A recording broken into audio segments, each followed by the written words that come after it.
Deixa eu começar aqui o algoritmo de Dijkstra. Vou pegar meu laranjinha aqui para fazer a explicação. E como para o algoritmo de Dijkstra os custos não vão ser nada demais, eu vou deixar com esses custos esdrúxulos mesmo, tudo multiplicado por 1000 aqui. Então, whatever. Tá? Quando eu digo não vão ser nada demais, quer dizer que ele não vai fazer nada daquele tipo. Tá? Ele vai só tratar os custos, vai lidar com os custos do jeito que está.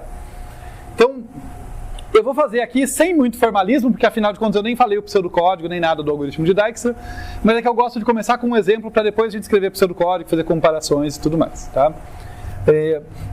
Então, vamos começar aqui, ó,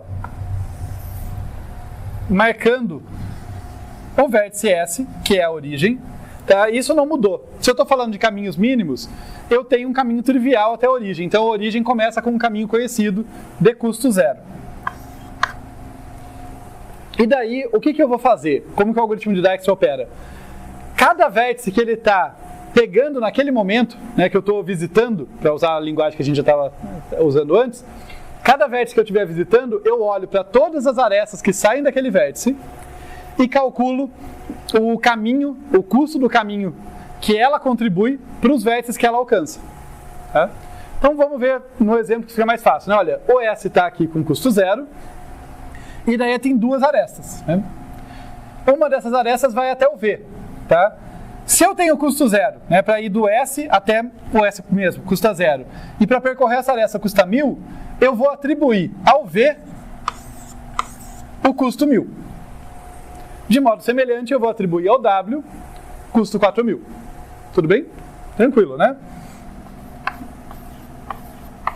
Como eu falei, não está super formal, porque eu não mostrei o pseudocódigo ainda, mas a gente supõe, de modo semelhante à busca em largura, ao cálculo de distâncias da busca em largura, que eu inicializei todo mundo com um custo mais infinito.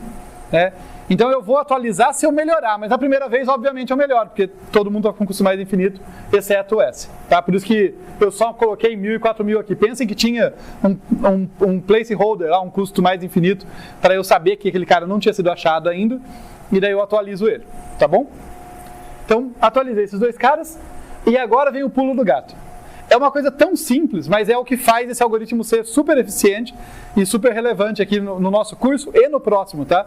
Porque Dijkstra, eu não falei isso ainda para vocês, mas ele é um exemplar, tá? Acho que o maior exemplar, o mais famoso exemplar dos algoritmos gulosos, tá?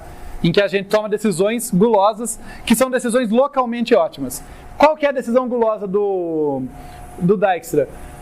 Vocês lembram que eu falei que, olha, muita busca em grafos, o diferencial dela é em que ordem eu visito os novos vértices? Tá? Na busca em largura eu sigo a ordem, a ordem com que eu encontrei. Na busca em profundidade é o mais recente encontrado. Na busca em largura é o mais antigo que eu encontrei. Né? Por isso que elas conversam tão bem com fila e pilha e tal. Dijkstra usa um critério guloso que é: o próximo cara que eu vou visitar é aquele cara que eu ainda não visitei e que tem o menor custo até o momento. Então, dentre esses dois, quem que eu vou visitar? O V ou o W? O V, né? Então, esse é o critério guloso do algoritmo de Dijkstra. Vou visitar o V. Então, agora, o V faz parte do conjuntinho dos visitados, tá? Eu não estou fechando o círculo, mas é isso que eu quero dizer com isso aqui, tá? É o conjunto dos caras já visitados. E eu vou olhar todas as arestas que atravessam essa fronteira. Essa aresta eu não vou olhar porque ela leva até um cara já visitado. Então ela eu descarto porque o cara já foi visitado. Tá?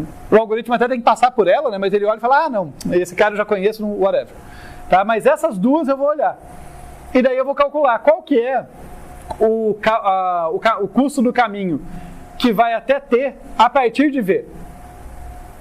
Se me custou 1000 para chegar aqui a partir do S e mais isso aqui, quanto que eu vou pôr aqui no T?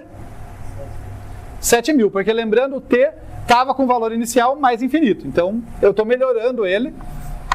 Né? O que eu intuitivamente pensem, o que eu estou dizendo para o algoritmo olha, acabei de encontrar um melhor caminho. Não estou dizendo o melhor, é um melhor, é melhor do que o que você tinha. Então, eu guardo esse valor lá.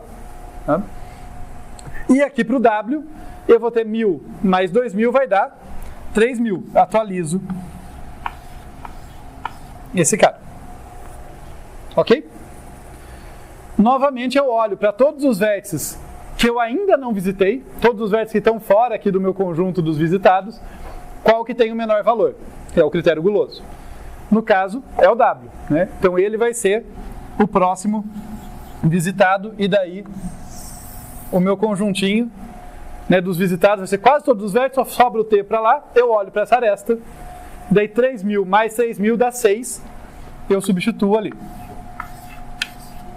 Eu não falei isso na hora, mas deixa eu pegar uma cor aqui, diferente, e destacar isso. Olha, vou repassar pelo exemplo, bem rapidamente, só marcando como que eu reconstruo o caminho, tá? Inclusive isso vale para todos os algoritmos de busca até agora.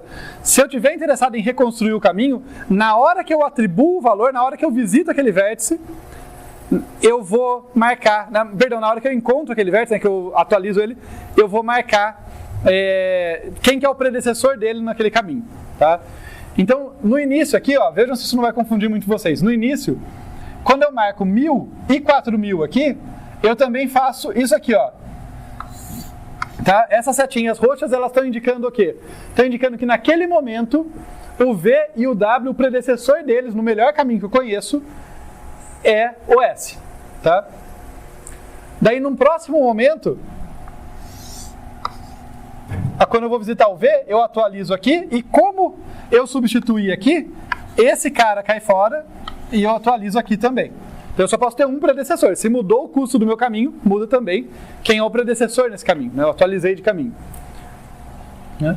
E de modo semelhante, depois quando eu vou sair do W aqui, eu troquei aqui, eu vou trocar também quem era o predecessor. Então o caminho que eu estava considerando até o T, o melhor que eu conhecia, vinha direto do V, agora vem do W.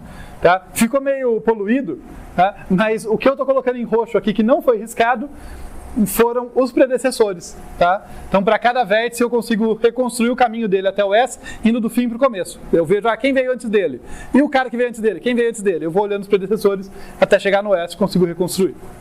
Pode perguntar. Perdão? O algoritmo depois ele volta a testar no outro? Não. E se, por exemplo, o número 4.000 ali fosse 1.500? Onde? Do S para o W. Do S para o W? Fosse 1.500 ali. Certo. Aí eu teria ido para o V, Ok. depois para o W. Sim, mas note que se aqui fosse 1.500, como você falou, eu conheceria um caminho até o W que custa 1.500. Isso nunca teria sido atualizado. Ele volta, né? Então, Ele volta para fazer pelo... Isso, entendi o que você está falando com volta. Que o que eu quis dizer que com ele não volta ele vai fazer essa escolha gulosa de que em cada iteração ele olha para o vértice que tem menor valor, para o vértice ainda não visitado que tem menor valor de distância. E ele vai visitar aquele cara. O negócio o V nunca atualizaria o valor do W se eu tivesse um caminho mais barato por aqui. Aí nesse caso ele faria teste só com o SW agora. Isso, ele continuaria a partir dali. Então esse algoritmo ele só vai em frente, mas ele nunca se arrepende do que ele fez justamente pelo critério guloso. E a gente vai ver as limitações dele, porque é sempre que a gente vê... Eu pelo menos acho que a gente sempre entende melhor o algoritmo quando a gente vê o caso que ele funciona e o caso que está fora do escopo dele, tá? Para entender por que ele funciona. Mas como eu disse, esse foi um primeiro exemplo que eu nem apresentei o pseudocódigo, né? Então, deixa eu colocar o pseudocódigo aqui agora.